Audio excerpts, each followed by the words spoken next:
Hello and welcome to the Face of Pro-Life. Today I'm speaking with Darlene Wagner, our executive producer, who had the privilege of taping a remarkable woman when she spoke to the pro-life group at UConn recently. You will be able to see these videos, right? Yes, they're being aired I think this week and next week. So if you didn't see them, make sure you go back and try to get a hold of them. But we did want to introduce a piece of what she's had to say, and then we can spend the whole rest of the time talking just about this little clip. But this woman her name's Gianna Jessen. She was actually born, sort of, when her mother tried to have an abortion. She was a saline abortion, and she was actually came out alive, which isn't totally rare, but it does happen occasionally when a baby is born through the act of the saline abortion. She came out not as badly burned as many babies. She wasn't burned at all. But she was born with cerebral palsy, so she has a significant disability, and yet it doesn't slow her down. She is a remarkable pro-life speaker, and she is all over the country talking about her case and trying to get the face of the child out there so that the humanity of the baby is recognized. So we just wanted to share just one little clip from that talk that she gave at UConn, and then we'll come back and talk a little bit about it. Here she is, Gianna Jessen. And I was not born to make people comfortable, but to rather speak the truth plainly, lovingly, but just very plainly, and to say difficult things in a loving manner. But what I found interesting now in the culture in which we find ourselves is that if we disagree, if someone disagrees with you, they just try to shut down the conversation by saying, you hate me. And I don't think that takes a lot of intellectual fortitude. No, I don't hate people. I just had the audacity to be born in an abortion clinic and not die, which is kind of a big deal. So if abortion is about women's rights, then what were mine, and why aren't the radical feminists inviting me to their marches? How come only certain women's rights matter? So there's three things that I caught that I thought were very interesting in just that short clip. One, she talks about how she was not born to make people feel comfortable, and those words just kind of echoed the same words that Christ said, that he did not come to bring peace to the world. He came to divide, mother against father, brother against sister. So it's interesting that right now the lines are being drawn between the goats and the sheep. The New York states that are passing like totally pro-abortion laws versus Alabama that is just passed a very restrictive anti-abortion law.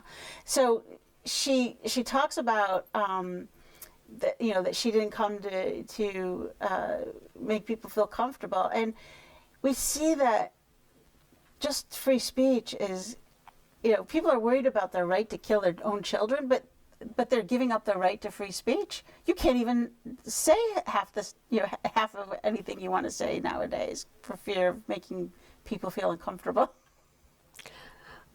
I think that the science behind how she survived that abortion is astonishing. Usually saline abortions totally scald the body, and they ingest it, and it burns the throat, so it blinds the person if they should survive a saline abortion. But none of those things happened.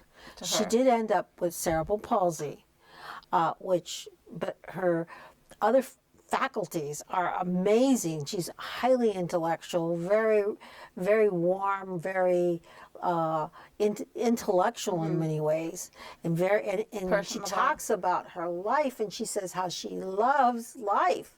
Thank you to the nurse who saves her, and thank you to God and Jesus for being in her life.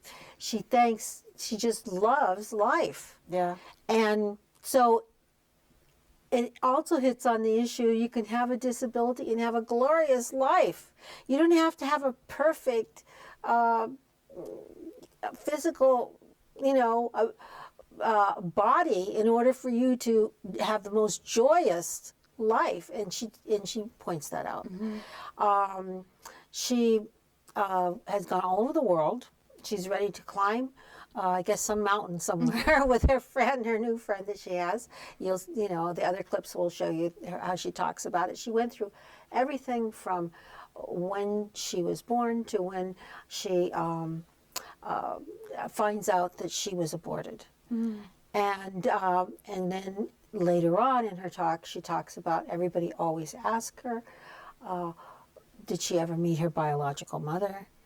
And she talks about that as well, how the biological mother came to one of her programs and what she said to her. I mean, you can tune in and see the rest of the story and get it directly from her comments.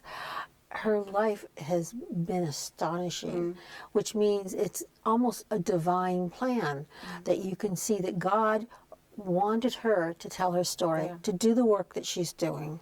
And I think she's been around for some time spreading her story, but now is like really important because we are now seeing that states are willing her death. Yeah. So like if she would have been born in New York, after they passed this bill, even though she was born alive, the doctors would have consulted the mother, and the mother would have said, "No, I didn't want a live baby. I came in here for a dead baby," and they could have killed her.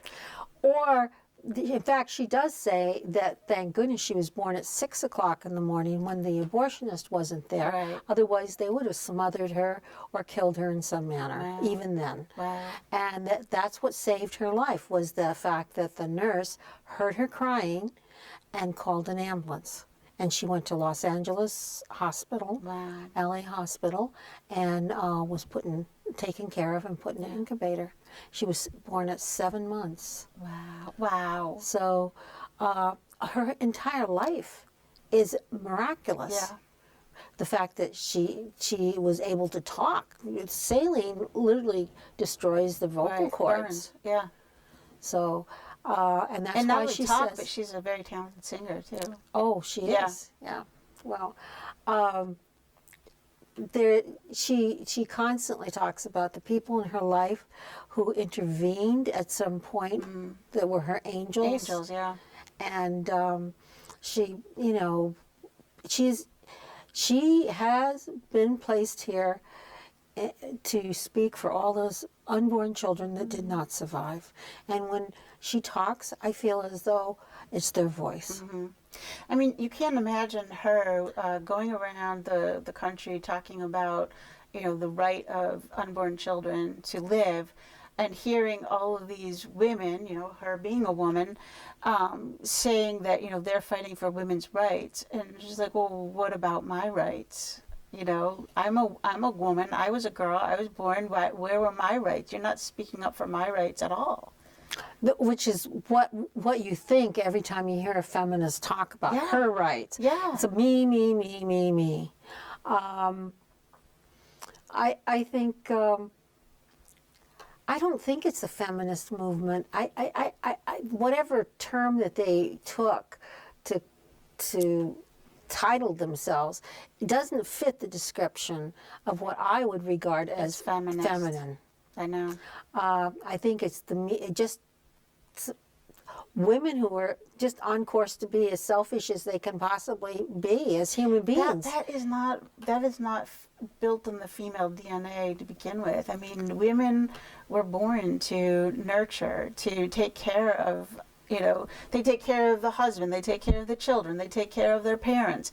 that's what women do. It just comes natural to women. It's what women did. Yeah, I was even just in a little example of we were at the men's conference in Worcester a few months ago, and confession was being held, and they had all of the priests were hearing confession. They had like 20 priests there, and I was the only woman there, but I was the only, because I was just helping out, but I was the only one who thought, oh, maybe those priests need some water. And so I ran down, got some water for all the priests. There's all these men there. Not one of them thought, somebody might need something, outside themselves. They just don't think these things, And the priests were so grateful for just that little gesture, So, women were created to help nurture life, and for any woman to say that it's at all feminine to kill your own child under any circumstances is just not natural. No, but we've departed from what the natural law is, and that's where we find ourselves. and I think that it's going to come back. I don't know if we're going to be around to see that reciprocate. What do they call that when that rebound takes place? I think it's going to be horrendous. I also think people who left themselves barren, women who've let themselves become barren because of the abortions and the overuse of contraceptives, and will be the ones that are in the nursing homes that are going to be mistreated and left because they have no visitor family to take care, to be advocates for them. I think it's going to be a very lonely place to be. True. I do not envy that at all. But this is what a society that becomes, it's almost like barren waste. You just cannot. You must feed and love each other in a society. If you don't, what's life worth living if you're not helping look at each other? Well, look at doesn't it kind of bother you? I'm not envious of the movie star industry, but it really disturbs me to see how they've gone off on this whole thing, and it leaves me in cold blood, really, with the coldness of Hollywood. I think we should all listen up that that's not the place to go, and that's not the place to emulate, and that's not the people to admire. But in the old days, people realized that. Well, I don't know. Movie stars always sort of, caught the imagination of people, but today, it's almost like I don't want to go there. That's like. I guess I shouldn't say it, but it's like, the vampire movies that you used to watch. I want garlic. I don't want any bad spirits coming my way. Hollywood has lost its luster to me altogether. And the Hollywood crowd is really doing a terrible job on Hollywood. Yeah. But they're not done. No. They're not done. They just seem to get worse and worse and worse. And it's time for us to cut the cord with Hollywood and Facebook if they can't value human life and they can't value the principles of the family. It's not even down to human life. I gotta believe, that the babies are going to be fine. It's a horrendous thing to kill a child, but the worst tragedy in all of this is the lost souls of the parents, of the doctors, of the nurses, of all of the abortion workers. Of all of the people who support abortion in the voting booth, in the politicians who support it by passing all these crazy bills. These are the big tragedy, and if we don't wake up, we're going to be swept up in that. If we're not actively helping to promote life, then we're allowing the pro-abortion to take over this country. And now is the time for people to get off the fence. They have got to get off the fence and say, are you going to be a sheep or are you going to be a goat? Well, I think also men need to man up. I think that you've talked about that in the past. And Gianna Jessen does say that. She speaks directly to the men in the audience at UConn and says, it's up to you guys to man up and, to don't let a bunch of feminists push you around. Well, and what she's saying is that, men have been so conditioned into believing that when a woman becomes pregnant, it's her body, it's her choice. But the woman is stuck between a rock and a hard place, and she just wants her knight in shining armor to say, listen, honey, I understand this was not a planned pregnancy, but we'll get through this. I love you and we'll get through this. And 9 times out of 10, if a man says that to a woman, she's having her baby.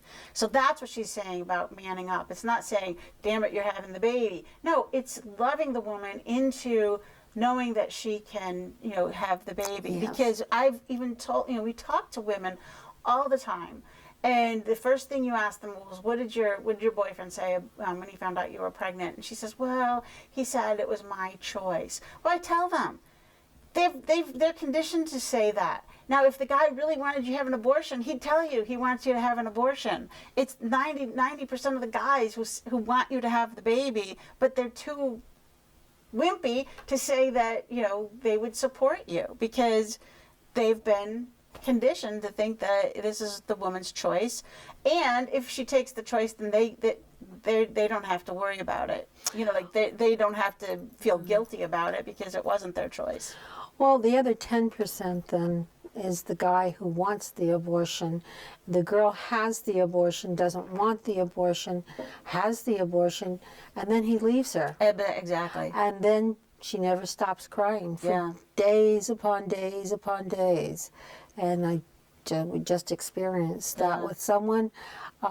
He left her for another girl as soon as she had the abortion. I had the opposite of, experience. I had a client come in. She did not want the abortion. He definitely wanted her to have an abortion. She stood firm. She stood firm. She's going to have her baby, and guess what? Now he wants to marry her. Now he's excited about having this baby.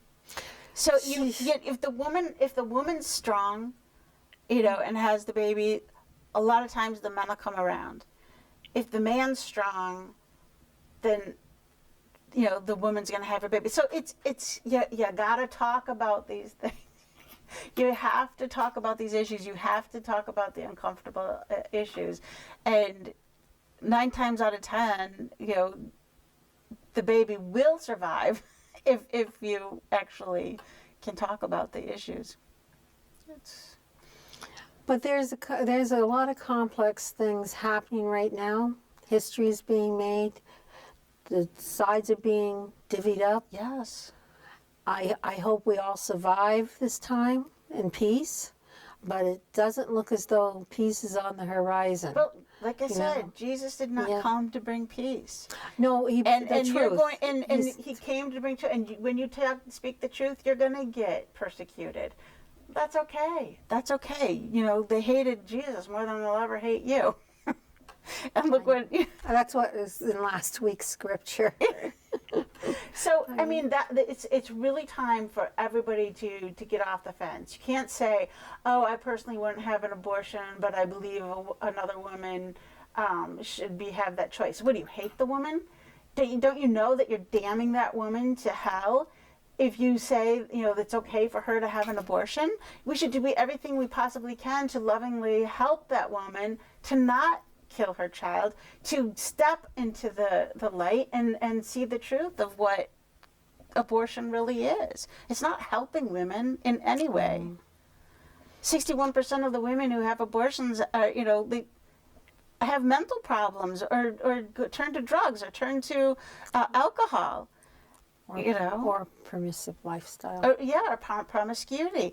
There's an increase in child abuse to subsequent children because those children survived the abortion. There's resentment. It's abortion has done nothing to help women. It has done nothing to help society. And we've got to get off the fence. And Gianna Jessen is a perfect example of someone who is her own individual self, and it doesn't matter if her mother wanted her aborted or not. She is absolutely gloriously happy about being alive and talks about it. So the abortion, the child that's aborted has its own unique human life to live, and you have no right to take that life. No, there is choice. There's the choice of parenting or adoption, and we are open to both of those choices, where everybody lives and everybody has the right to life and the right to pursue happiness. And obviously, I'm a big adoption advocate, being adopted myself. I think it was a much better choice than having been aborted. I'm laughing because it's a hard thing to have to say that, when you are the person that it affects. In fact, well, I found her to be a terribly compelling person. Mm-hmm. So, now, I know you said that a couple of people did show up that were pro-abortion to her talk. Did they have anything to say? Well, of course, they took the most difficult possible situation, and that is, of course, the case of rape. Right. And she turned it around perfectly. She said, she talked about the fact that there are women who have placed their, who have been raped and have got pregnant, and kept their babies, and those who have gave them up for adoption. And there's a website. Someone had mentioned the website Save the One, and that's one that has women who have been pregnant from rape, women who kept their baby, and women who gave their baby up for adoption. Yeah. And women who had abortions, and how they all have, a method of counseling for them and help for them.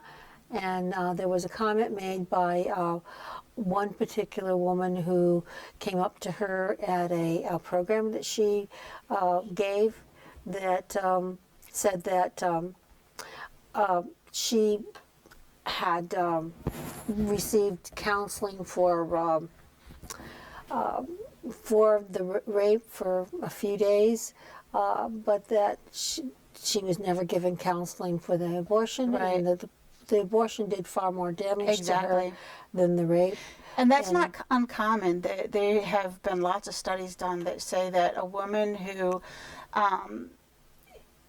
is raped, gets pregnant by the rape, and has an abortion, has a harder time getting over the abortion than she does the rape itself. Yes. And that women who get pregnant by rape and either place the baby for adoption or raise the baby themselves get over the rape much easier than the women who have abortions or didn't get pregnant altogether. They saw some value even out of that horrendous thing.